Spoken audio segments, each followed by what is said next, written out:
Ayan na nga, alas 12 na nga po ng tanghali. Ayan. May client po tayo dito sa opisina na. Ayan si Sir, taga Capiz. Sir, thank you at sa Watermax po kayo nag-avail. Ayan. Pwede ko ba itong i-upload? Yes or no? No.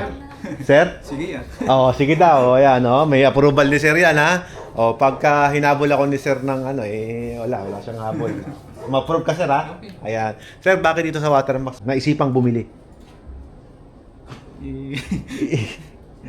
Sorry. Hindi, Kasi okay lang. marami na rin yung sa amin na water refilling. Oo. Saka seri ako sa looban kasi sir eh. Okay.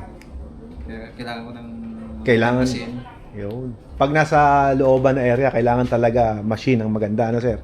Saka yung Ayan. area ko medyo binaba din. Kita mo naman si Sir, oh, talagang full pack.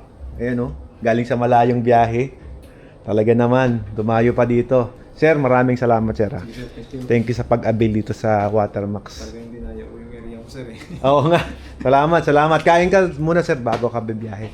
So, inabil niya, guys, yung package 9. So, sa mga taga dyan, sa Capiz, hintayin nyo, guys, yung water station ni Sir. May pangalan po ba yung water station?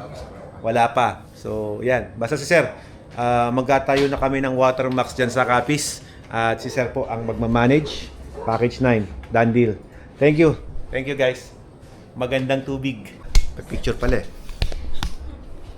Oh, meron daw tayong ano ulit. May client ulit. May walk-in ulit. Oh, tara, Sir. Parang hindi na tayo yung area ko sir eh.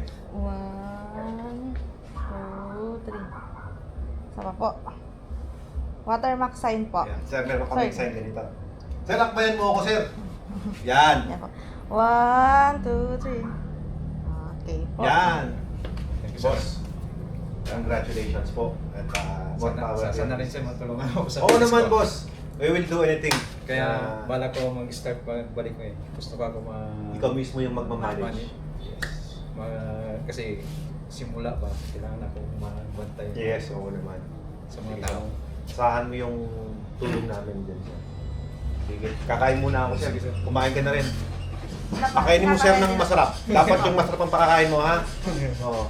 Sir, doon ba sa Capiz, totoo ba, nagpapahid ng langis para ano? Yan ang mga sabi-sabi nila.